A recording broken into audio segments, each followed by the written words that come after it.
En France, la sécurité s'annonce une nouvelle fois comme l'un des thèmes majeurs de la campagne présidentielle. Il suffit d'écouter les propositions récentes des principaux prétendants à la magistrature suprême. Dans les débats, le regard sur la police est toujours réformiste. Il faudrait plus ou moins l'armer, l'encadrer, la former, recruter.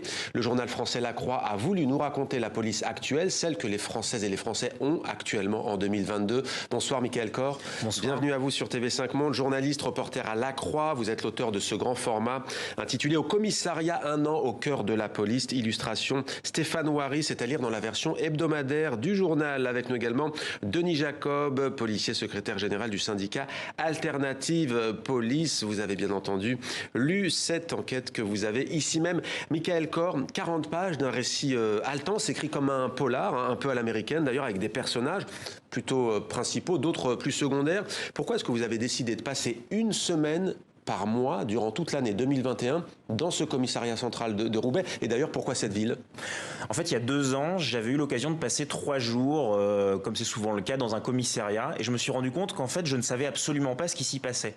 Autant quand je suis dans un hôpital, je sais à peu près situer les différents services, je sais ce que sont des urgences. Mais dans un commissariat, qui sait par exemple ce qu'est le CAR, les urgences judiciaires? Et c'est en partant de cette idée-là que je me suis dit que j'avais envie de rentrer dans la tête des policiers, raconter leur quotidien, raconter les contrôles, raconter le rapport à la mort, raconter les auditions, raconter les violences faites aux femmes, bref, tout ce qui peut se passer dans les voitures, mais aussi dans les services d'enquête. Et oui, vous étiez embarqué dans les voitures avec les policiers, avec un badge observateur. Denis Jacob, je ne sais pas si vous serez d'accord avec moi, mais ce qui transpire de ce reportage, c'est d'abord le sens du service public des policières et des policiers de ce commissariat. C'est un aspect qui est rarement mis en avant sur la scène médiatique.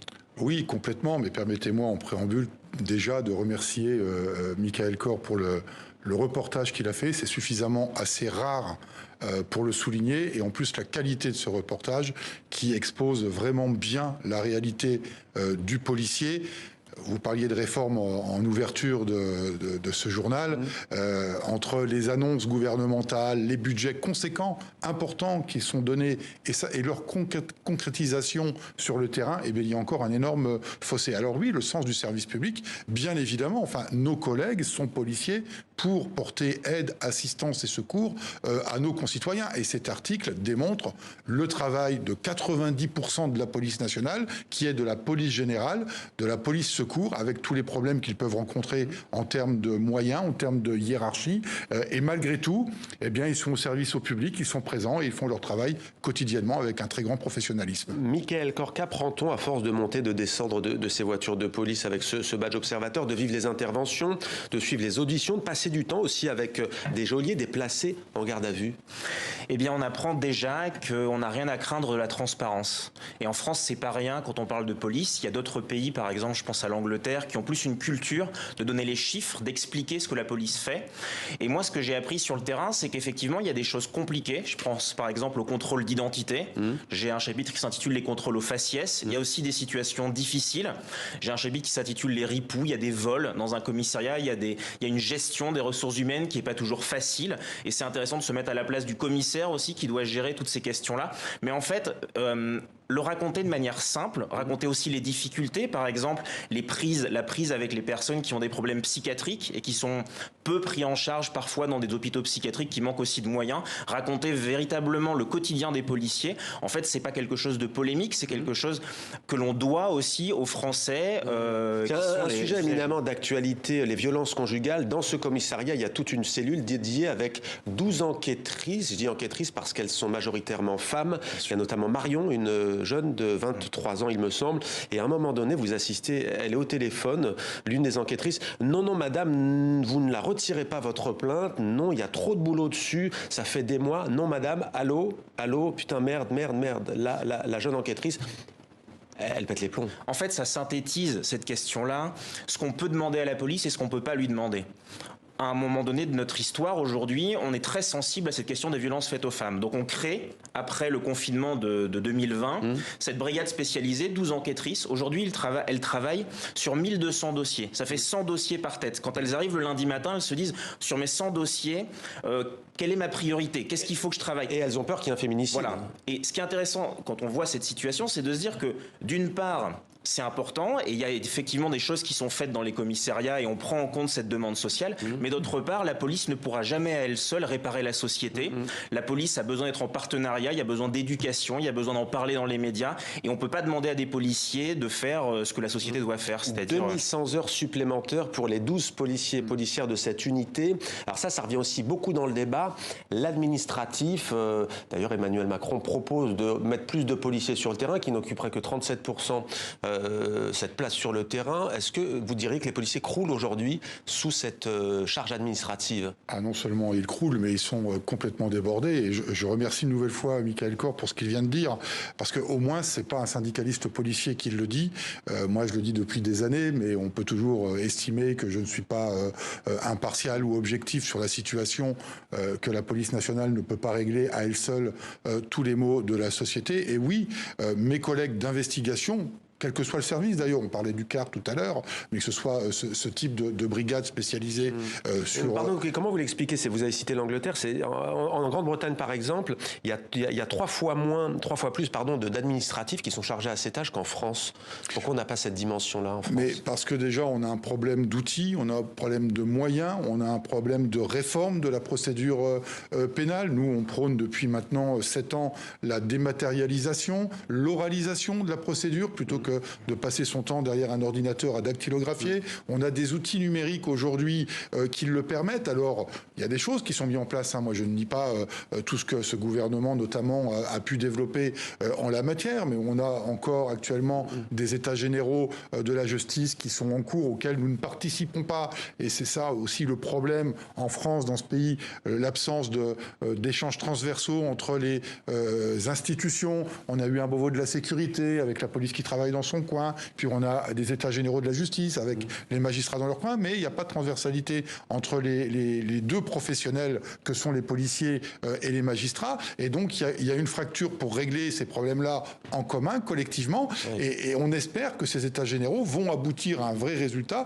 pour permettre aux policiers de faire plus de travail d'enquête sur le terrain et un peu moins de paperasse. Alors, on va avancer sur quelques anecdotes. L'une vous a frappé, c'est celle des gardes à vue et de policiers au commissariat central de Roubaix qui mettent un casque, parfois, pas toujours, mais vous l'avez vu, sur le placé en garde à vue. Racontez-nous.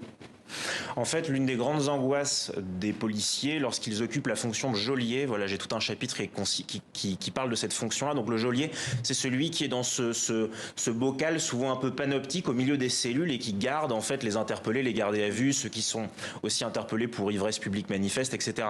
Et en fait, quand il y a des personnes trop agitées ou quand il y a des personnes suicidaires qui peuvent avoir tendance à se blesser, à se frapper la tête contre les murs ou pour être déférés à l'hôpital, eh bien parfois il leur est mis un casque de moto sur la tête, ce qui est évidemment illégal, ce qui est attentatoire aux droits humains, mais ce qui montre aussi à quel point les policiers sont laissés seuls face à des situations. Là, on parle évidemment de personnes avec des problèmes psychiatriques, mais on pourrait aussi parler de la délinquance des mineurs isolés. Comme je l'écris à un moment donné de cette enquête, parfois les rues de Roubaix ressemblent à un livre de Charles Dickens. Un livre de Charles Dickens. Là, ce qu'on nous demande, c'est de faire du contrôle aux faciès. Ce genre de collègues, faut les dégager. Vous n'éludez pas les questions aussi sensibles.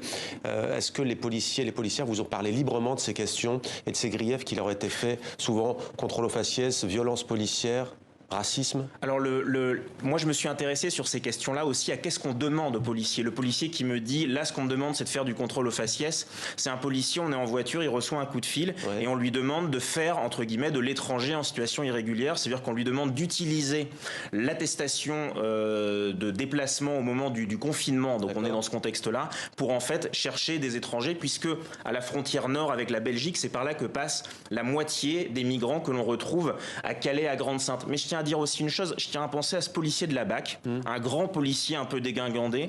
À un moment donné, une magistrate prend une plainte d'un gamin pour harcèlement. En fait, ce gamin, il le harcèle, c'est-à-dire qu'il lui demande sa carte d'identité tous les jours. Et je vais avec ce policier voir ce gamin, qui est guetteur sur un point de deal. Il lui dit alors, t'as raconté ça à la magistrate, etc. Donc moi, je sais pas très bien comment interpréter cette scène. Et je me rends compte, quelques semaines plus tard, qu'en fait, le parquet a pris un 78-2, c'est-à-dire que le parquet a pris un arrêt du code de procédure pénale pour dire aux policiers, ce point point de deal, vous y allez tous les jours entre 11h30 et 12h30, à l'heure où les dealers font des ventes flash de cocaïne et d'héroïne, et vous me le harcelez, ce point de deal. Vous contrôlez les gens. Donc en fait, on a le parquet qui d'un côté demande à des policiers de harceler, et de l'autre côté, le parquet qui critique le harcèlement policier. Alors vous avez vu aussi la souffrance parfois de certaines policières. 11 suicides, on est le 20 janvier, 11 suicides de policiers depuis le début de l'année. Oui. Comment expliquez-vous ce phénomène, malgré tout ce que l'on dit de difficile dans cette profession? Mais comment l'expliquer? Je crois qu'une fois de plus, Michael Kor a résumé la situation de ce que vivent et subissent les policiers au quotidien dans leur travail, cette pression permanente. Alors, on ne va pas tout mettre sur le dos des conditions de travail, ça en fait partie, c'est une grosse part de la détresse des collègues qui peuvent avoir aussi parallèlement des problèmes d'ordre privé, mais le tout cumulé fait qu'en règle générale, le travail, le milieu professionnel et la goutte d'eau qui fait déborder le vase. Et d'ailleurs, cet après-midi, il y avait une réunion avec le directeur général sur ce sujet-là, parce que c'est un sujet majeur, il y a une véritable souffrance et que le ministère a encore beaucoup de travail à faire avec les syndicats de police, avec des associations de policiers qui aident les collègues en souffrance pour éviter d'être confronté à ce problème comme on l'est encore aujourd'hui. Un policier se tue tous les 2 jours. C'est quand même pénible quand on n'est pas là, on se fait engueuler, et quand on est là, c'est pareil, on se fait engueuler, c'est jamais bien ce qu'on fait. C'est un policier qui dit ça après qu'un jeune a fait tomber volontairement sa drogue, il est rentré dans une école, il a déclenché le signal d'alarme, c'était la pagaille, et ce policier dit, les profs, d'accord, ils portent pas plainte, mais au moins la directrice. Ma dernière question pour vous tout de même, Roubaix, près de 100 000 habitants, 12% de chômage, est-ce que vous faites un lien, est-ce que les policiers font un lien de causalité entre la pauvreté, les difficultés économiques et sociales et la délinquance? Bien sûr, moi j'ai choisi le commissariat de Roubaix parce que c'est un commissariat plutôt petit, 438 fonctionnaires, avec une activité policière importante. Donc pour moi c'était important. Je l'ai aussi choisi parce que les commissaires de Roubaix, je tiens à les en remercier, m'ont fait confiance puisque je n'ai accepté aucune relecture. Après, évidemment, Roubaix c'est une ville particulière. Il y a un policier, je l'ai appelé André dans cette enquête, qui me dit aujourd'hui toutes les usines sont parties, et donc Roubaix c'est une ville par exemple dans laquelle il y a à peu près 40-50% de personnes d'origine maghrébine.